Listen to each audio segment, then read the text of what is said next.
All right, welcome to First Universalist. On the first, may not be summer, but it feels like summer. The first hot and muggy, got the doors open, fans are on, and it's still warm, so we will persevere. We have any announcements? Nothing new going on. As usual, greetings to all of our people that are not here. Hopefully Chaz and Paula are doing good. Has anybody heard anything about them or heard anything from them? We need to stop and see them sometime. I can't today because I've got stuff on the line sometimes. Maybe I'll stop during the week. All right, today we are talking, we've had so much, because you watch the news and the news is bad news, and it's bad news and it's bad news. I dug a little deeper and got good news. I couldn't quite escape the bad news in my digging, and I'm not going to say much about it. How many of you remember Rachel Corrie? Rachel Corrie was an American girl who was protesting in Palestine. The Israelis were using their D-10 bulldozers to knock down Palestinian houses. She was holding a protest sign, and they ran over her with a bulldozer and killed her. This little orange thing at the bottom, that's what's left of Rachel after the bulldozer operator ran over her with no repercussions. This is not, what's happening in Palestine is not new. It's been going on for years. So, now the rest of it's going to be good news. Ephesians 4, verse 32. Be kind and compassionate to one another, forgiving each other, just as in Christ God forgave you. Our prelude, Lover, Come Back to Me.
What a nice way to start. Our chalice lighting is by Deborah Falk. A chalice lit in our midst is a symbol of our liberal faith, a faith built on the foundation of freedom, reason, and tolerance, a faith sustained by acts of kindness and justice, a faith that visions a world flourishing with equality for all her people, a faith that demands the living out of goodness, a faith that requires thoughtfulness, a faith of wholeness. This tiny flame is the symbol of the spark of all this within each of us. Our opening hymn is 207. Earth was given as a garden.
most fresh and free.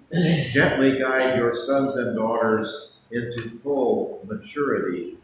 Teach us how to trust each other, how to use for good our power, how to touch the earth with reverence. Then once more will be flower. Words to live by. All right, our affirmation, stirrings of compassion. Great Spirit of life, Spirit of love, God of many names and no names, come unto us, for we know not what to do about the invasion of Ukraine and many heartbreaking wars around this world. We know not what to do for all those who are suffering. Sing in our hearts all the stirrings of compassion, compassion for the oppressed, for those who are scared and hurting, compassion for those who are sick and in pain, compassion for those who aspire to power and know not compassion. Blow in the wind, rise in the seas, may we listen to the stirrings of our earth, and together protect our beautiful planet that holds and nourishes us. Move in our hands so that we may give life to the shape of justice, that all may experience equity, freedom, and dignity. Roots hold us close so we may feel a connection to this earth and to one another, interconnected all. Wings set us free so we may soar with inspiration, creativity, and vision. Spirit of life, come to us so that we may be whole and live lives of value and purpose. Amen. Joys and concerns. We'll write a candle for the memory of Rachel, who gave her life, trying to preserve the life and property of others. No real change in Israel. The peace plan is there a peace? I mean, we are bombing Iran, and Iran is bombing the surrounding nations. Deaths are still occurring on both sides. The Israelis are still bombing Lebanon, and doesn't seem to be anything that anybody can do to slow either one of these down. So it's a protracted war of attrition. We'll just have to see who lasts the longest. Basically, the same thing is happening in Ukraine. There are no changes there. Every day there are attacks, each side actually. The Ukrainians have bombed an oil depot in St. Petersburg, which is quite a ways away. So the Russians are feeling the pain that the Ukrainians have felt for 4 years, but that is not bringing the war to resolution, because both of these wars, actually with the Israelis, Iran, and Ukraine, are under the thumb of one person is making the decisions of whether to go to war or not go to war. So we'll see what happens with that. Changes in the environment. If you hear, I'm going to give you some good news about the environment, but not all of it is good. If you are buying real estate, don't buy it in seaside areas. Interesting footnote: the land value of the black ghettos in Miami is being gentrified. The land value is going up because the seaside, all the beach houses are forecast to be underwater in 10 to 20 to 30 years. The black areas are away from the beach and in the higher ground, so in the early days that wasn't worth anything. They will be the new beachside properties. Unfortunately, not many of the black families own their own properties, so we'll have to see what happens. But real estate and reality is already taking hold. You cannot deny the ocean, you cannot deny Mother Nature. So we'll see what happens with that. Our standard candle for those who are missing, Margaret. Haven't heard anything from Margaret, haven't heard anything from anybody. So if anybody is keeping track, let us know. Yes? I may have mentioned this last week, pardon me if I had, but I had a coffee group I belong in Greenville. We gathered with Roberta Feldman and actually saw her last week, and she's doing very well. You went down there, or she came up here? Actually, she and her daughter visit. We met in Lewisburg, and ate lunch in there at that little cafe. Great. And had a great time together. Roberta is going well, and she says to tell everyone hello. Great. That's fantastic to know. Maybe we should send everybody a card or something just to let them know we're still thinking of them. Because we are. We miss them. All right. If there's nothing else, we'll light our final candle as we leave our one candle lit, metaphorically, all week long. For those problems, actually some of the people have joys that they don't mention, that we're not aware of, but any joys, troubles, anything that we can be help or be a part of, please let us know. All right, children's story. Let's see if that will. Andes Mountains to the Amazon rainforest. For decades, these two ecosystems were cut off from each other. Farming and oil drilling had kept them apart, leaving animals like jaguars with no safe path through. Ecuador's government has now officially protected this stretch of land. That means no more farming or drilling. And that's not the only good news. Scientists in Geneva just transported antimatter for the very first time in history. Chile eliminated a disease that has affected humanity for centuries. And cities around the world are improving their air quality faster than scientists expect. I'm Freddy, this is good news, and here are the best good news stories of the month. Let's continue with the full story of Ecuador's massive wildlife corridor. The Andes and the Amazon have always been part of the same ecosystem. But from the Amazon floor all the way up to 7,000 meters in the Andes, they are essentially two completely different worlds. And the land between them acts as a vital transition zone for species trying to adapt to a changing climate. Animals move between these environments in search of food, shelter, and suitable habitat. One species that relies on this more than most is the black and chestnut eagle. With as few as 3,000 adults left, it is one of the rarest birds in South America. It lives on the Andean slopes, and it needs a connected forest across different elevations to hunt and breed. But the land between the Andes and the Amazon had already been damaged by farming, road building, and deforestation, which made migration increasingly difficult and dangerous. The new corridor changes that. This stretch of land has now been officially designated as a protected area. That means no more farming or drilling here. And for the first time, wildlife has a continuous trade route between the two ecosystems. I am JT. That is a little bit of good news. You can find many of those if you The Andes Mountains. look for them. This is one. Does anybody recognize what this is? Solar panel. Solar farm. It's a giant solar farm that is also housing sheep.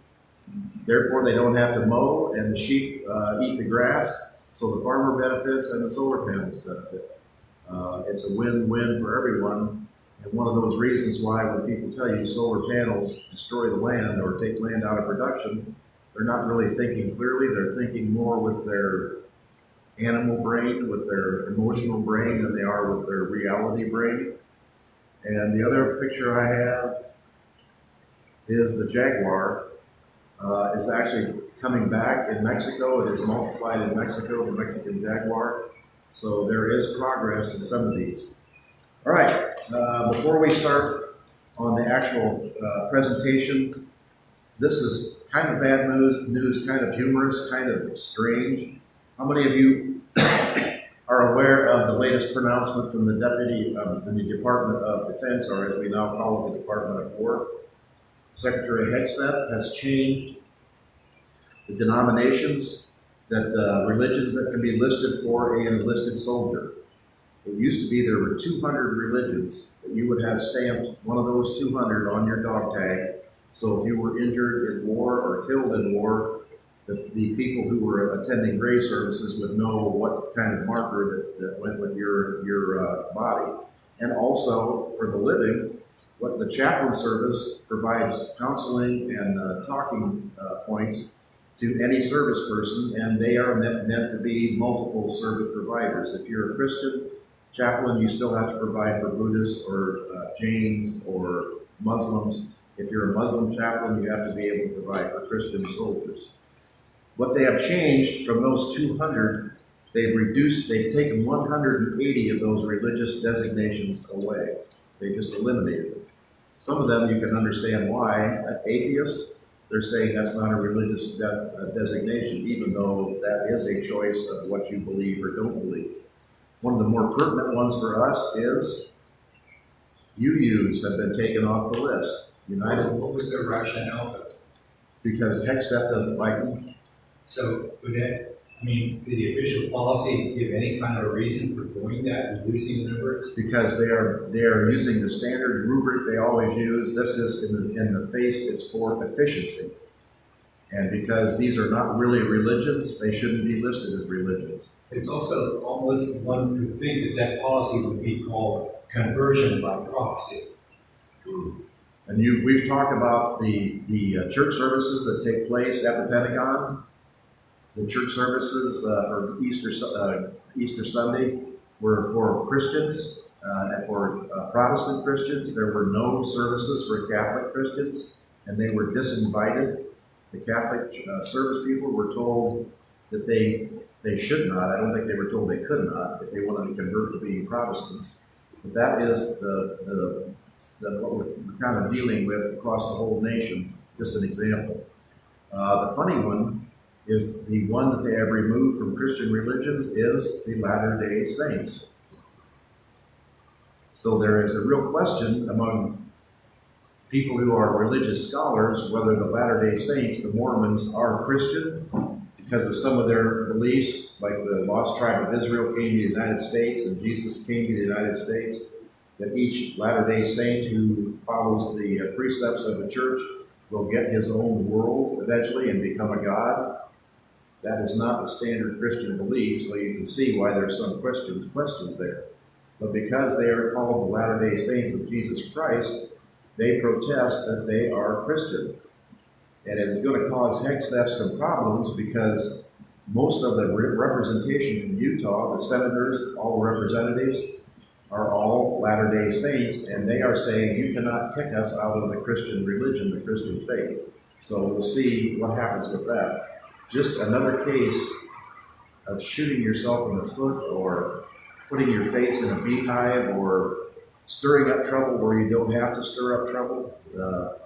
Basically, that's going on.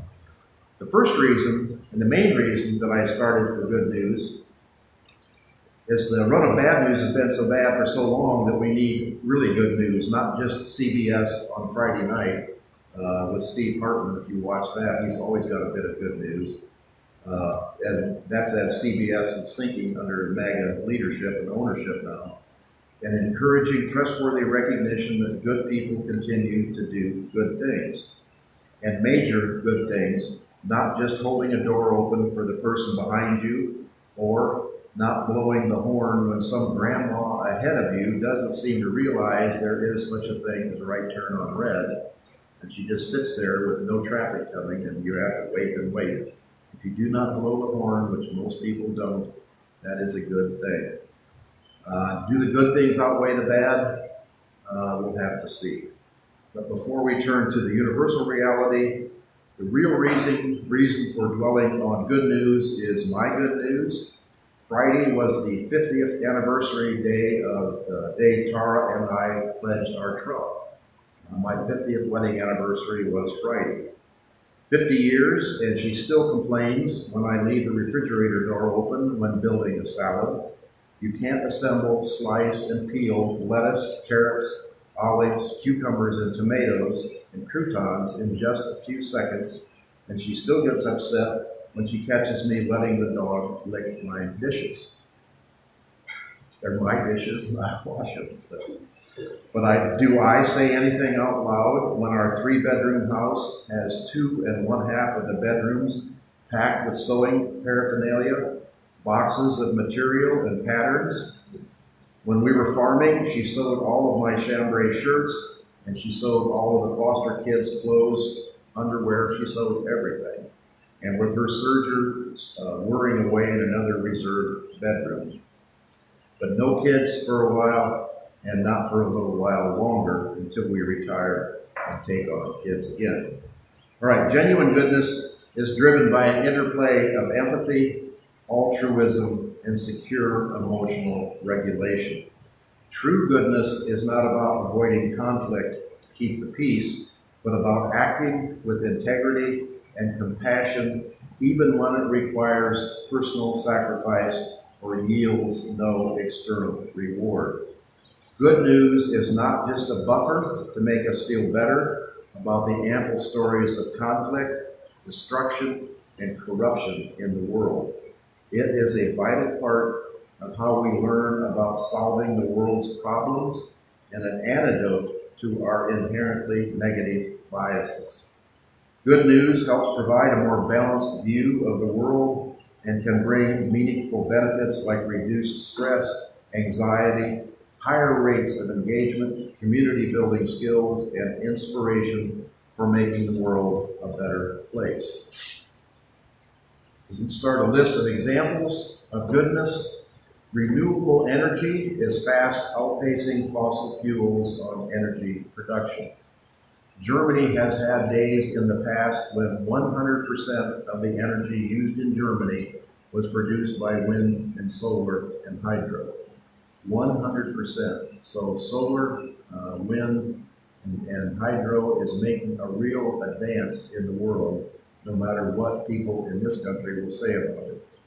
EV, electric vehicle production, is increasing by leaps and bounds. In China, almost half of the cars on the road are EV cars, and most of the newer cars are the EV cars. China leads in EV production, China leads in solar production, China leads in battery production.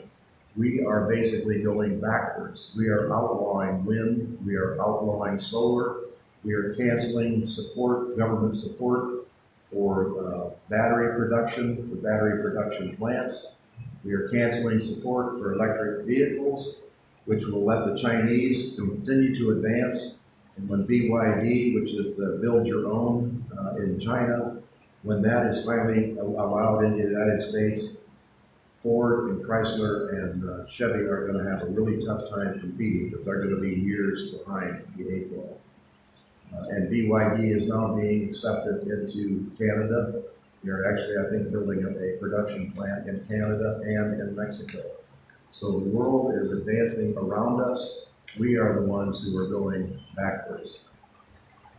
Gas-powered cars are reaching the end of the road in Norway. In January, 88.9% of the cars sold in Norway were battery-powered.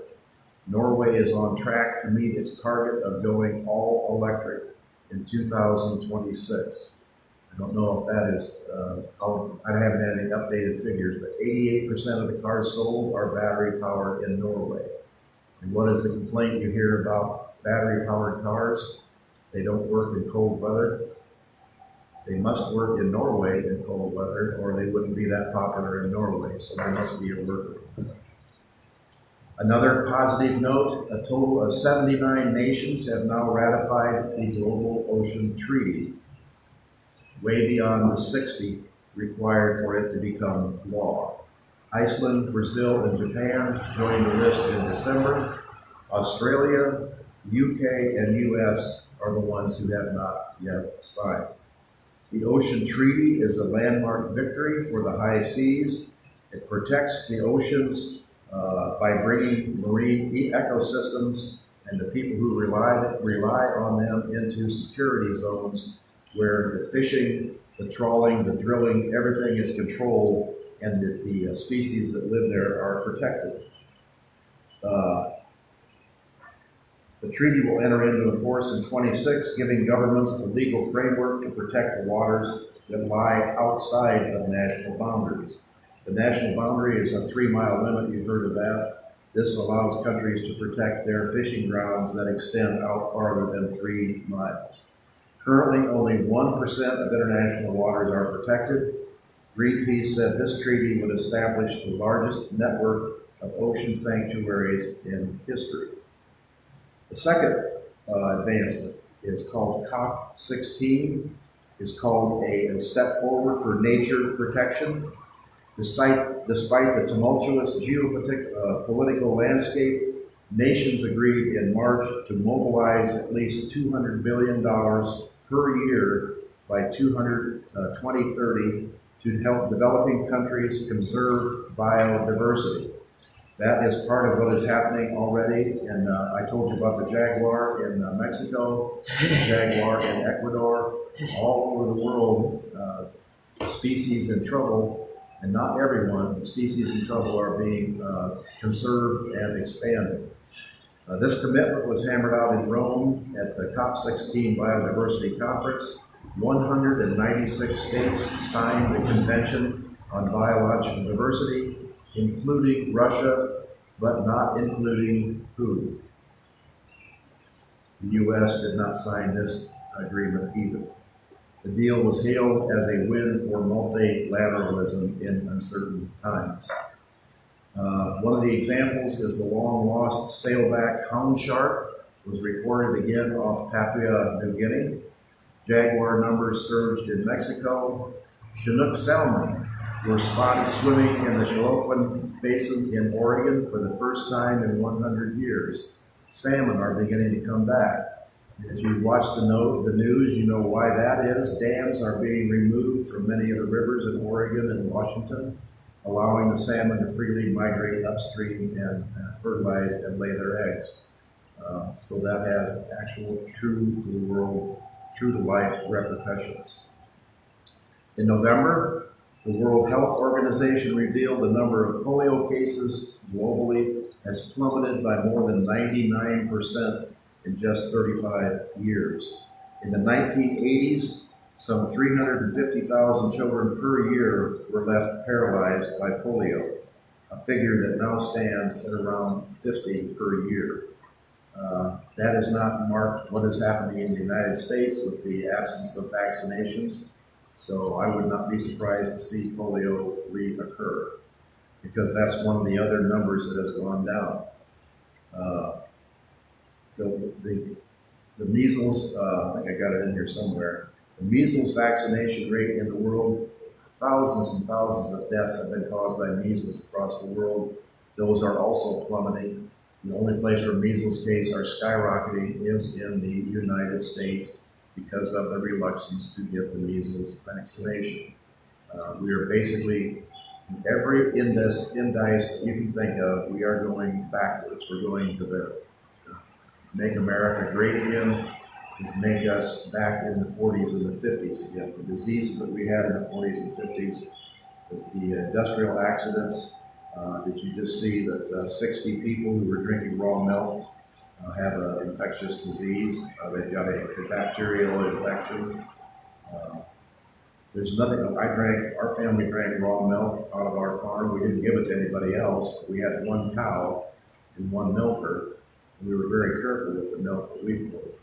I'm sure that the dairy farmers that are milking 50 cows and selling raw milk are trying to be careful, but obviously it does not happen in every case. 60 people have been infected with Campylobacter, which is a bacteria that grows in raw milk. A very simple procedure to eliminate it is pasteurization. It does not harm the quality of milk. It does not take away the vitamin content of milk. It's a strange thing. The reason we are, and that's trying to be good news here, but it's strange that we're going backwards in some of these things. November brought news that the world is closer to a future free of cervical cancer. A study found that more than 86 million girls at the most at-risk nations had received a vaccine against the human papilloma virus, the leading cause of cancer, cervical cancer, since 2023. 86 million people have been vaccinated since 2023. Vaccination rates in the United States are once again slowing again. A disease, cervical cancer, which is very hard to detect. That's what my mother died of. And very difficult to treat, almost untreatable actually, can be prevented by a vaccination. Why would you not get the vaccination? It's pretty, it's hard to believe. According to the Real-Time Crime Index, which tracks the data, the U.S. murder rate is down by 20% this year And violent crime and as a whole has fallen by nearly 11%. It is not a blip. FBI figures from August show the U.S. murder rate saw its sharpest fall to date in 1924, dropping 14.9%, even better than 2023's drop of 10%. A similar trend is underway elsewhere. Brazil's murder rate plummeted by 20% over the last decade. These are figures published in June. And likewise in London, which you hear the administration complain is a growing crime problem. If you watch Fox News, every time there is one crime committed in London, there was one person stabbed there last week, and I watch the news generic thing that has like 6 stations on it. It has CNN, it has MSNBC, it has Fox News, it has the BBC, and then it has 2 weather stations. So when you're listening to one, you can see the people talking, and you can see the things that crawl across the screen on the other one. So I never listen to Fox News, but I watch what they do. Constantly talking about the danger of crime, the danger of poverty, all the terrible things that democratic blue cities are doing to the country. But what they're saying about London is not true. London's murder rate is the lowest since it became keeping record in 2003. Technology. What has happened in technology in the last 20 or 30 years? Who would have imagined the progress of a video doorbell? Is there anybody that does not have a video doorbell yet? For most, you don't have one? And I never lock my door. Well, you don't have to lock your door, but it's the most amazing thing. It will alarm if there's movement outside your door. You have to adjust it because if a butterfly goes by, it alarms on your phone. But you can set it for larger things. So if somebody comes to the door, and of course, if they ring the doorbell in your home, you're going to hear it. But if you're not home, it will alarm on your phone, and you can see if the UPS man dropped a package off. Or you can see if Jehovah's Witness put a letter in the door. And you can see whatever. And actually, if you watch the news, they are activated by motion. So if there's a crime across this, if you're living in town, there's a crime across the street, your video camera catches cars driving by, it catches people walking by. That is one of the reasons the crime rate is dropping. One of the funnier things, and I watch that on YouTube occasionally, everybody knows what porch pirates are. People have now started booby trapping presents they put at the front door. It's a box, big cardboard box, and they have their video camera on. Somebody will come up, grab the box, and walk off with it, and then it will explode. And colored powder that stains your clothes will pop out of the box and stain the porch pirate. Some of them have a delay on it, or I think in one case, the guy is in there looking through the peephole with a trigger. He waits till they put it in their car, and then he blows it up. So the inside of their car is stained with yellow or blue or red, which is going to be impossible to get off. Creating some enemies, but it is still a lesson to those who keep stealing from things, stealing things that don't belong to them. Voice recognition.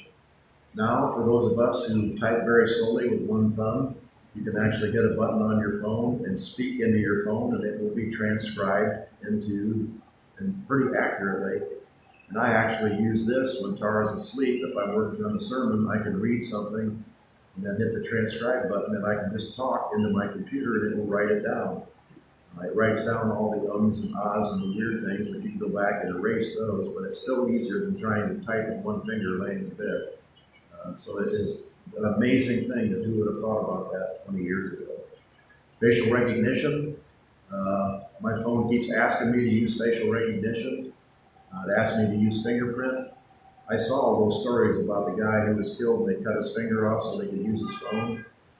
For my phone, you still have to put in the password. That's something that nobody is, if you don't know the password, there's no way you're getting into my phone. You can't hold it up to my face, and you can't cut my finger off. That's just my personal preference. Drones. Who would have thought? Everything we're seeing on the news is drones.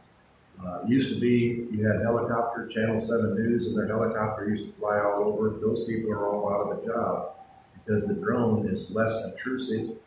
It doesn't endanger anybody on the ground, and it can go from low to the ground to high to the ground. All the news that we are seeing, all this reality news is all done by drones.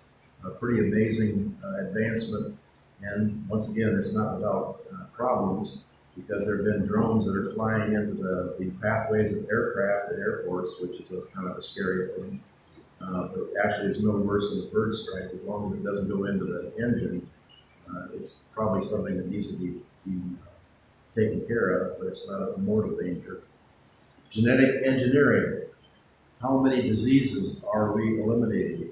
Hearing deficiency. There's kids who can be genetically altered in utero. When they are still babies in the womb, they can do a surgery to insert genes, and I have no idea how they do this, that can eliminate deafness, genetic deafness. They do a gene screening of the mother and the father and the baby's amniotic fluid. And if they find genetic abnormalities, there are some of those they can correct in utero. An amazing progression, just unbelievable. And the funny one is, and you might have seen that on the news, robots are advancing unbelievably fast. The Chinese have robots that dance, they do flips, they march in unison. It's incredible what robots can do.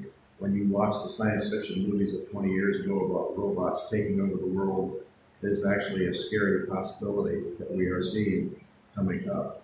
iRobot is one of the more famous ones that was pretty obvious of what was going on. All right, and then we come to some of the good news. Social democracies. These systems combine free markets with strong public support, like healthcare, education, social safety nets, and they consistently rank higher in happiness, trust, and overall quality of life. Residents of the happiest countries named in the report benefit from public investment in healthcare, education, childcare, public services, and live in societies where the divide between the richest and the poorest is far smaller than the United States. It's probably no surprise to know the United States happiness ranking has stayed roughly at the same or dropped each year since 2011. We now rank 23 out of 147. There was a significant decline between 2022, when we were ranked 15th, and 2025, when we were ranked 24th. Why do you suppose that is? The countries where the people are the happiest are where? European, primarily Northern European countries who have the strongest social systems, who have the lowest divide between the rich and the poor. The rich are taxed to the extent that it is fair, at least to the social democracy. These are social democracies. People vote for the government they want. They vote for the plans and the orders that they want carried out by the government. They vote for what taxation they want. People in general vote for more equal taxing. It's called progressive taxation. If you're richer, you pay more. You may have noticed that the organized plan to eliminate property tax in Ohio needed to have so many hundreds of thousand signatures. They failed. So the property tax amendment will not be on the ballot in November. So property taxes are here to stay for another election cycle. Lots of elected officials were very concerned about that, because property taxes is the basis for school, fire, EMS, libraries. Many of the roads in the villages, many of the things that we take for granted are funded by property taxes. If property taxes were eliminated, either those services would disappear, or you would have to find other funding, which the most obvious one is sales tax. Can you imagine, and they estimate that your sales tax would be 20% to make up the difference. Can you imagine paying a 20% tax if you went in to buy a gallon of milk or a pair of pants or whatever else? The other thing is what they use in Europe is a value-added tax called the VAT tax. Everything that's produced has a small tax attached to it. But these are all what they call regressive taxes. Poor people spend all the money that they make, and in my case, they spend my money, which they didn't make. But rich people put their money in the bank, and they buy stocks and things that bring them money as an income, but doesn't cost them any tax burden. the gain, capital gains on property when you sell it, or property on stocks when you own stocks, you don't pay the capital gains tax until you sell it. I've had people ask, my taxes, my property taxes on the value of my house go up every year. In other words, your house is worth more and your tax rate goes up because your house is worth more. So you are paying capital gains tax every year on your property tax. Rich people don't pay that tax until they sell it. I mean, if they have property, they pay the property tax. But they don't pay the actual tax on the improvement of the value until they sell it. And if you have a good accountant, and remember we talked before about the difference between buying an accountant, an advisor, a lawyer, or a politician, you can avoid those taxes as well. So mostly good news. I can't help it. I go back into reality, and reality is not always good news. Comments or questions? All right, we'll see what happens for next week.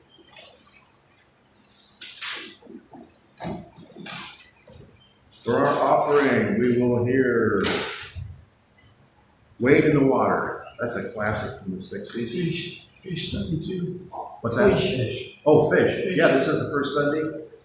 So for the offering, if you have anything you can donate, the fish basket is right here, and that goes to fish in Greenville. There is an increasing need for food help for people. As you probably remember, the filtered Fram went out of business last month or 2 months ago. More than 1,000 people lost a job, lost their income. So food is getting harder and harder to come by.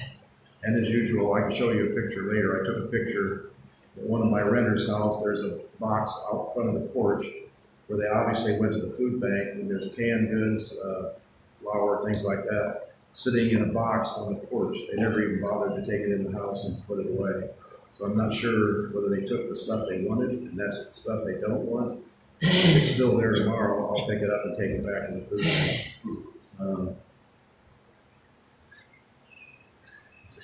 The understanding, the sensitivity, the intelligence of some people raises some real questions, but I don't think they can help where they are, just as we can't help where we are. We do good because it is the good thing to do.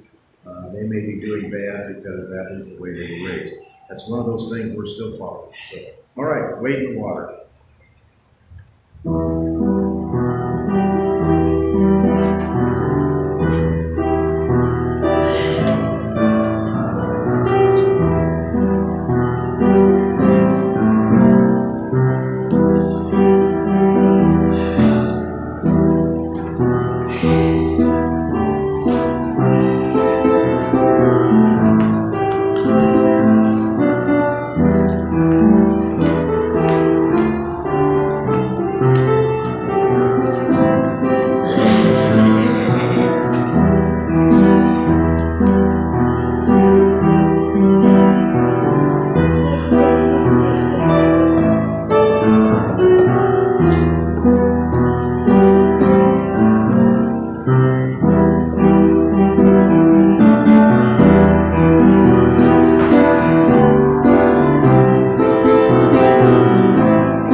Closing hymn is 65, The Sweet June Days. How appropriate.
day and a happy sermon. The sweet June days are come again, the birds are on the wing, bright anthems in their merry strain, unconsciously they sing. Oh, how our cup over brims with good these happy summer days, for all the joys of field and wood, we lift our song of praise. And noble. Right. Singing the chalice, companions in covenant. As we extinguish this flame, let us carry its glow into the choices ahead. Happiness grows not from comfort, but from connection, from feeling value to ourselves and others, from enlarging our sympathies, from embracing a life of affection and purpose. So let this meeting not end in exhaustion, but in a quiet triumph, the kind that comes from showing up, from listening deeply, from shaping the world, however slightly, with compassion and intent. We go forward, not alone, but as companions in covenant, tending to the common good, with hope, with humor, and with heart. The postlude is "It Had to Be You."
It had to be you.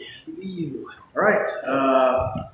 Our final picture, as always, anybody know what this is? Belmont, It's the Belmont. Anybody know who won the Belmont? the Kentucky Derby horse. Yes, Golden Tempo came through and proved to be a mudder. If you can see, the track was sloppy to say the least. They are covered with mud. The jockeys are covered with mud. The horses are covered with mud. Golden Tempo is always covered with mud because Golden Tempo is a finisher from behind. Doesn't like to lead and set the pace. So it gets splattered all the way through and then charges through at the final turn. Pretty amazing race, fun to see, and always fun to see Golden Tempo's trainer. It's the first woman to win the Kentucky Derby as a trainer, and probably assume the first woman to win the Belmont. she just went hysterical, jumped up and down and screamed.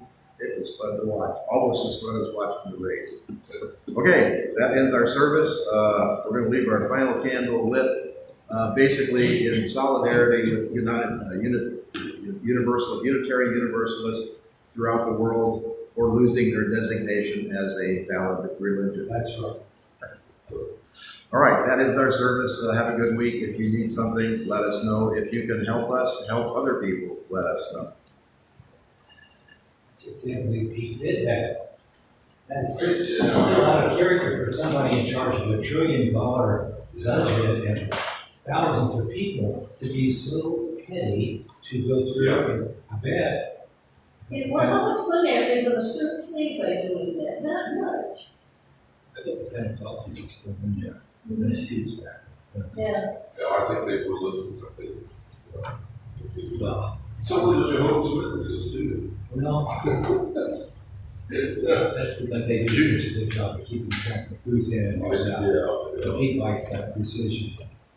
Did you hear his performance at the Normandy invasion? Oh, yeah, he took his thing. Yeah, he made a speech and he compared the Normandy invasion to the invasion of aliens coming into Europe. He said it's Europe's problem because they were not repelling the invaders like they repelled, like the Germans tried to repel the Americans. Basically denigrating all the sacrifice of all the soldiers who died on D-Day by comparing them with invaders from Africa or South Africa or wherever they were from. Just we're talking small-minded. What will you do when you leave office? Go back to broadcasting, I assume? All those people, I am hopeful they all leave those office. losers and people, they did so much damage to the country. What will they do and how will they resume their goals? You know, if you go to book and you try to pick To the summarize, president an idiot for people he chose for the cabinet, you couldn't do a better job than he did. yes. I mean, he got nobody has any background. Actually, their background was against the very mission that they wanted to be carried out. It's not making me